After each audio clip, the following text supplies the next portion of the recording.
If you enjoyed this podcast, please subscribe, like, and share so we can find others like yourself. The day before a bridge collapses, it's probably still a good bridge. So there are two types of exchanges, those that have been hacked and those that haven't been hacked. So it's sort of hard to give a recommendation on one particular exchange because tomorrow they could be hacked. But go with those reputable ones, those four that we've mentioned. I'd say that's probably your best bet in terms of security. Welcome to the Bitcoin Basics podcast with your hosts, Faris and Gordon from CoinCompass.com, enabling you to safely buy and securely store your Bitcoins. All resources are in the show notes and description, including our disclaimer. Visit BitcoinBasicsPodcast.com to subscribe and discover other free content. Hello everyone, welcome to day 20 of our Bitcoin Basics podcast. Today's date is the 16th of April. I am still here in New Zealand. We are still in stage 4 lockdown, self-isolation. Gordon, where are you? How are you? What are you? What am I? I'm an AI. I am still at the beach in lockdown. Apparently lockdown was going to get lifted today, but that's not going to happen. Another week apparently, blah, blah, blah. Who cares? So the current price of Bitcoin is 6,638 according to Bitstamp. And the current block height is 626,000. Gee, 626 would be Satoshi mining it. 626,195 according to Blockstream. And if you don't know what I'm talking about, head to blockstream.info.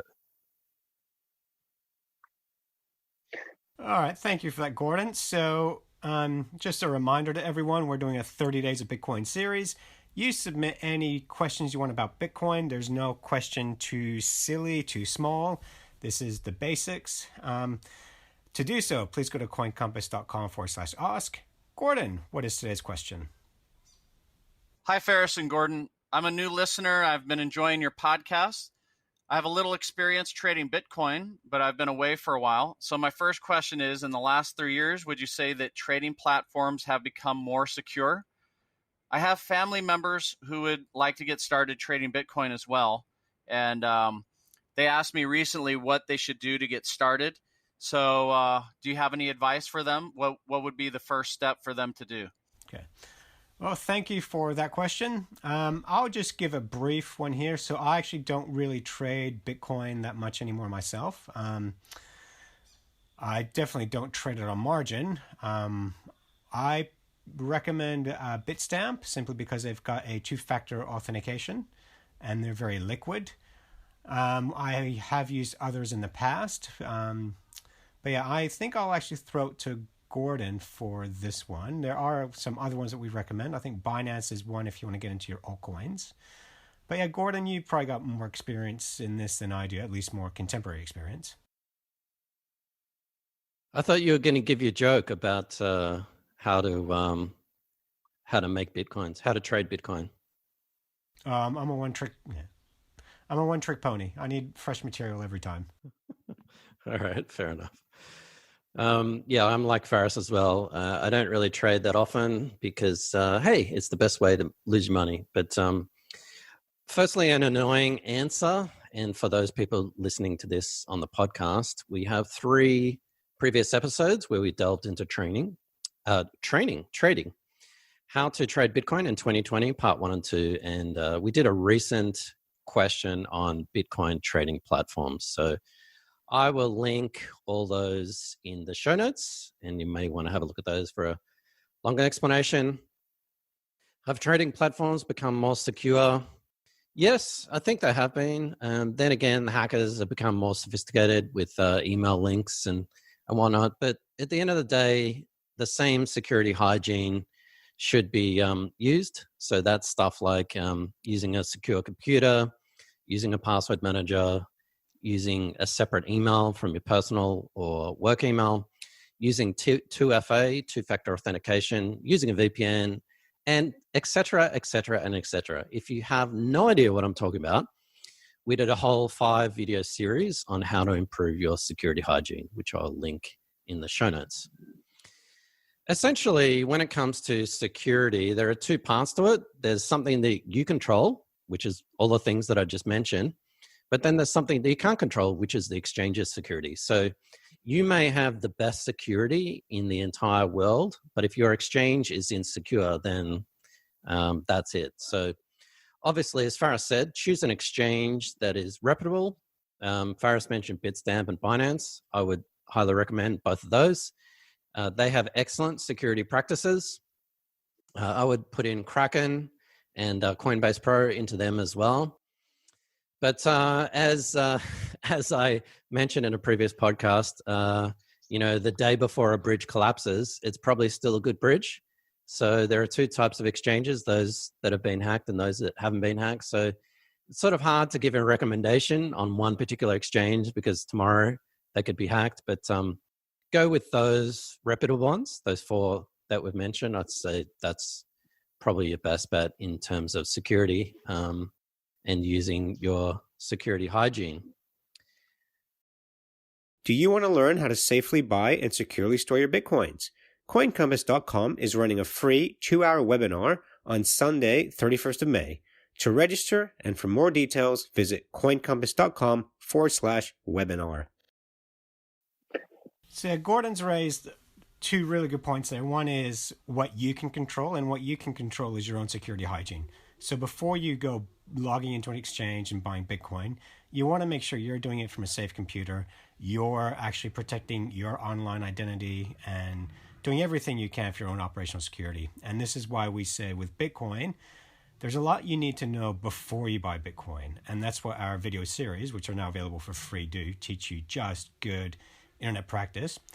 And the feedback we've gotten from people is this helps in everyday life with internet banking, with emails, not just buying Bitcoin. It's actually made their lives more secure, more convenient. The other thing is that you cannot control is the counterparty risk. So we mentioned Bitstamp, Binance, Coinbase Pro, and Kraken. Well, if you're trading large sums of Bitcoin, which we do not advise, you don't want to maybe have them all on one exchange. Nothing's stopping you from using all 4, so you spread out that counterparty risk.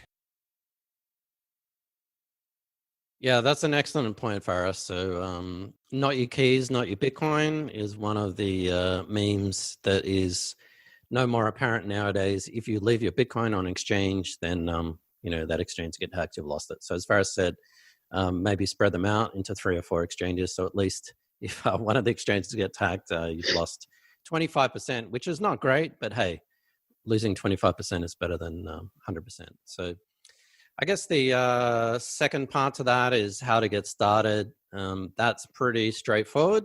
Just sign up for an account and get started. We assume that you're talking about cash trading and you're not talking about margins or any kind of futures or paper trading or anything like that. So just get started. We like Binance just for the did you have a question for us? No, go ahead. But when you're done, I'll chime in. Okay. Yeah, we like Binance. And you can follow our link, coincompass.com/Binance. That will take you straight there. Simply because Binance is the most liquid. It has the cheapest fees, arguably the most secure. And also, it requires the least amount of KYC. It's not based in the US. So I would say for all of those reasons, give that a shot. If you are in other countries, then feel free to use other services. But I'd say that's probably the best place to start. But again, security hygiene. Make sure you're using at least a VPN and a proper browser with an ad blocker and all those other 2FA and other security things as well. Yeah. So with that, with what Gordon's just mentioned, these are actually really key terms for you to understand. And please just go. The easiest way for us to answer this question is just to direct you to our YouTube series, where we go from everything on setting up a secure computer, setting up a VPN, setting up a password manager, and then we actually show you how to set up an account on Bitstamp and the work. So everything that you need to know is just in our YouTube video series, and that's available for free. So just go there, and it covers all this stuff. Yeah, that might be an annoying answer, but I think that's probably the best thing. Go there, and you could do a lot worse than going to Bitstamp or Binance, and just get started. That's the easiest way. Just do it.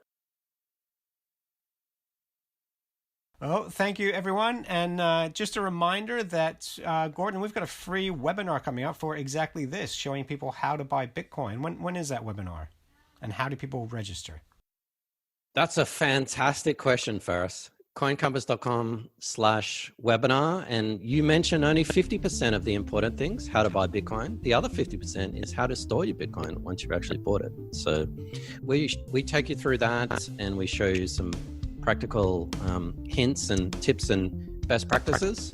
So go along to that, coincompass.com/webinar. And while you're there, sign up for our free newsletter and other free content. Thanks for watching or listening. Please visit coincompass.com/free to register to our socials and discover other free content. Subscribing, liking, and following helps this content remain ad-free. Until next time.